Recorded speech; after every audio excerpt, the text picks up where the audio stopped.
Hi, I'm Joe. Thank you for watching this video. This video is from a series we're calling Stories from the Mouth of the Columbia River.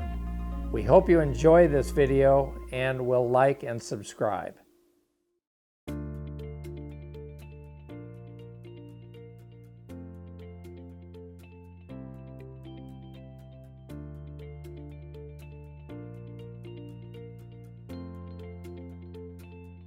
Projected ahead under O&M funding.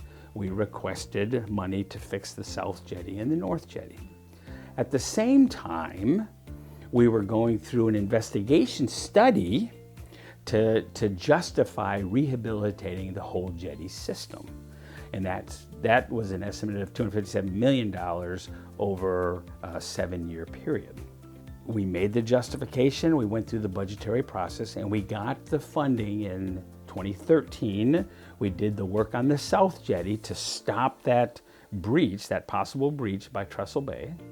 We then went and did critical repairs on the North Jetty, and while that was going, then we were also finishing the study and making the long-term look at justifying the rehabilitation of the whole jetty, all 3 jetty systems. The mouth of the Columbia River is #1 export gateway for the U.S. for wheat and barley exports. #1 export gateway for West Coast wood and mineral bulk projects. #1 automobile import gateway. #1 automobile export gateway on the West Coast. And it's, at the time, was like $25 billion a year going through the Columbia system, and it is an amazing impact to our nation. My uncle, John McAmis, started J.E. McAmis about 50 years ago after he got back from Vietnam as a CB. And he started off building logging roads and working around the levees and stuff like that in the Sacramento area. Eventually moved up into Alaska, and then we kind of settled in the Pacific Northwest about 25 years ago in Astoria. We do dredging, environmental remediation, done a lot of jetties over the years. A lot of stuff in Southern California, out in Florida. Really kind of reestablished our jetty market in the Pacific Northwest about 2015 with the North Jetty, the first rehabilitation there.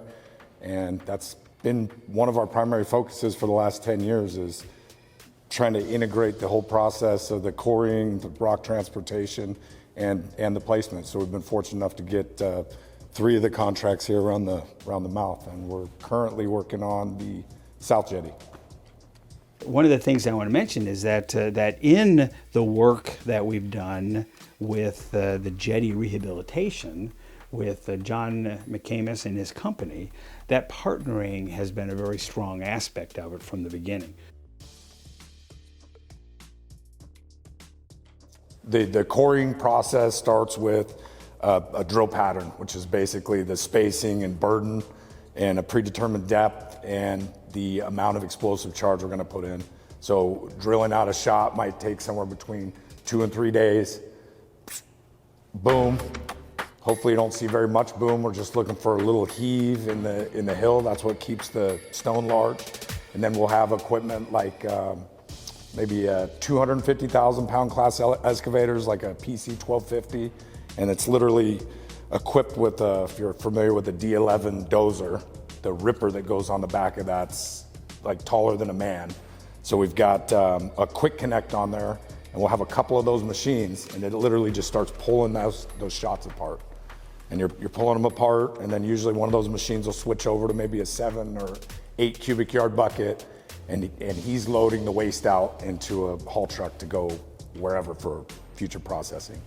So hopefully you pulled out 6 or 7 of these large stones. The ones that are too big to put on a truck, we'll either line drill, which means we'll put a series of holes at maybe 6-inch spacing, line drill through the whole stone, and then hit it with a big hydraulic ram and get the stone size down. From there, goes on a truck to one of our port facilities, depending on where the quarry's located. It'll be stockpiled there. Then the barge comes in. That stone will be loaded onto the barge. That barge will make the transit either from Bellingham or Coos Bay. It's about a 7-day round trip.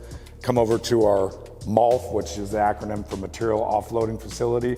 to be offloaded there for another truck to transport it over to the placement area of the jetty. And from there, the operator, depending on where he and the spotter are on the jetty, knows what stone type we have to have, what the density is and what the general size is. So he'll literally call the yard foreman who's running the loader and say, hey, I need this size stone and I need this shape. And our guys actually have a book of all these shapes.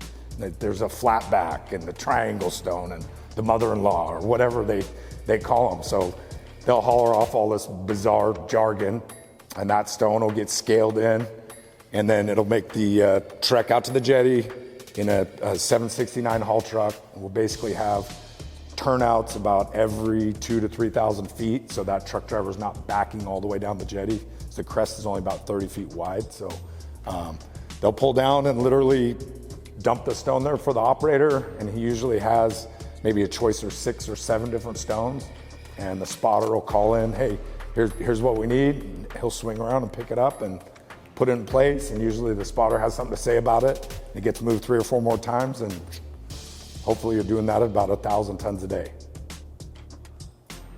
From a leadership perspective, if you're saying, let's come together for what's best for the project, it makes the project successful. And that made a huge difference, especially in an expensive and complicated project like replacing, although you're thinking just putting rocks down on a jetty system, the system that they had, the equipment that McAmis brought in to move these huge rocks the size of this room, to move and place them such that they'd be interlocked. I mean, it's a fantastic job by the contractor. And one of the fond memories that I have of working during my time with working with McAmis and his company was the personal relationship with John and Scott and John Jr. and being able to talk to each other. We're used to doing so much work underwater that nobody ever sees. These jetties are a big landmark, and they're pretty special to all our employees. We have most of our employees are from Astoria, Waco, this area, so it's a big. They're kind of like a big monument. So. We got into the first one in 2015. We just kind of started learning more about the coring business, and it's just kind of rolled from there. And now we've got, I think, the best jetty team on the West Coast, maybe if not in the world. And yeah, people are really, really dialed in, committed, take a ton of pride in the work, and it really just keeps getting easier and easier. It's almost sad to see the program wrapping up. Thank you for watching this video. We hope that it was interesting to you, and if it sparked in any way thoughts you may have about stories from your family or friends or anyone, we'd love for you to make connection with us. Go to our website at tamingthemouth.com and click on the contact button, and we look forward to hearing from you.